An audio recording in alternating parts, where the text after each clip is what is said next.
ఊడ్చడానికే వచ్చినట్టుంది నీ ఎవరు ఇల్లు ఎవరు ఊడతారు? నీ సంస్థ చూసు అనుకున్నావా?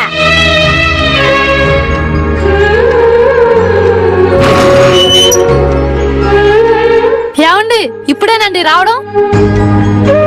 అవును లక్ష్మి, ఎలా ఉన్నావు? ముందు మీ అమ్మగారిని అడగండి. సరే, ఎలా ఉన్నావమ్మా? బాగున్నా బాబు. నేను లేనని కష్టంగా ఏం ఫీల్ అవ్వట్లేదు కదా? అదేం లేదండి, నాకింత కష్టం కూడా తెలియకుండా అత్తయ్య గారు చూసుకుంటున్నారు. దేవతలంటే అత్తయ్య దొరికిందండి నాకు. సరే, వాష్రూమ్కి వెళ్ళొచ్చి మాట్లాడతారా? అదేంటమ్మా, నేను చాలా కష్టపెడుతున్నా సరే నా కొడుకు మాత్రం ఎందుకు అలా చెప్పావు? మీరు మీ కొడుకు దృష్టిలో చెడ్డవారు కాకూడదని అత్తయ్య. ఏ రోజుకైనా మీ అహంకారం తొలగి మంచి అత్తగా మారతారని అలా చెప్పాను.